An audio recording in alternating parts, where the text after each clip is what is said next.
Starting a new project at MIT, it's always fun and challenging. And whenever we engage in a conversation with a company or with a public entity, we really need to try to find the sweet spot in between research and something that is applicable and useful for that company or a public entity.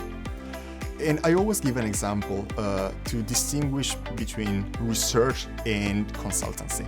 So in consultancy, you normally need to solve a problem. And you don't necessarily need new things, new technology or innovations for solving that problem. You just need to find the state-of-the-art that solves that problem. That is something that MIT is not great at doing. Consultancy companies are much better. However, what we really like to do, and we really can make an impact, not only for the company, but generally for the world, is to find new technology, to find new solutions. And this sometimes means that you start from a question, you investigate it, you really drill it down, and you might find out that there's an even better question to answer.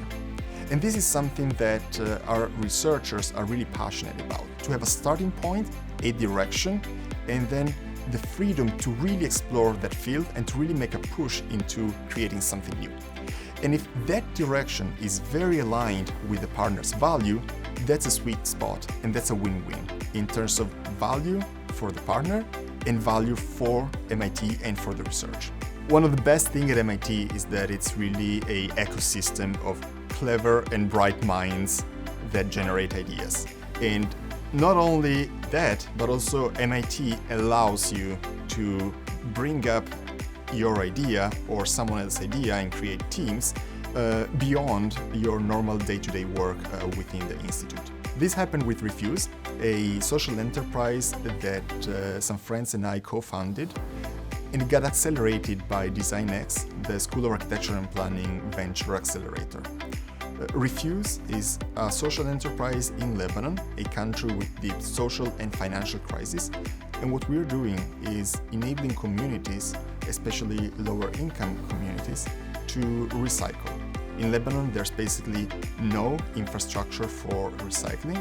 And on the other hand, more than 80% of the population live below the poverty line. So what we're doing is opening local collection recycling shops where people can turn in and give their sorted recyclables. We know today that collecting recyclables is very expensive because you need to go door to door and spend fuels with trucks to collect recyclables.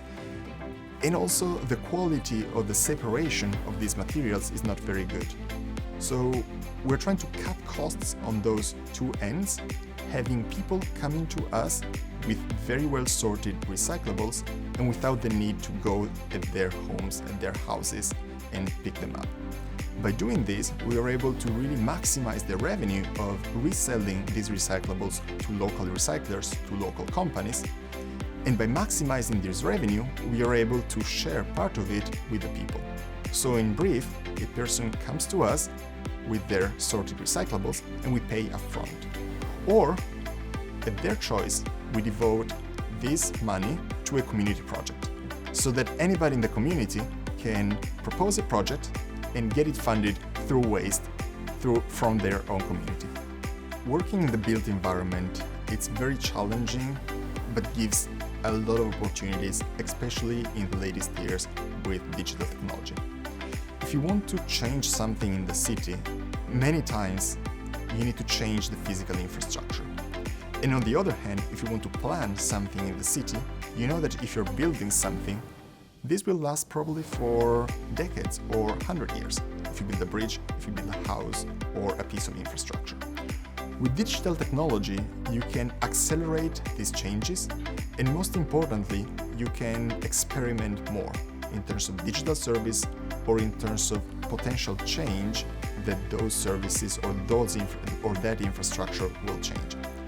So something that we've been experimenting with cities and something that administrations really value about our work is the possibility to make quick and easy experimentation, both with physical infrastructure and digital infrastructure, or even better, at the intersection of the two, to anticipate changes, or just to try, or just to have the citizens' feedback, so that we trigger a change in the city, and as a big social experiment, we get all the feedbacks from all the stakeholders involved. This basically democratizes the change that cities can perform, and on the other hand, really creates new services and new technology.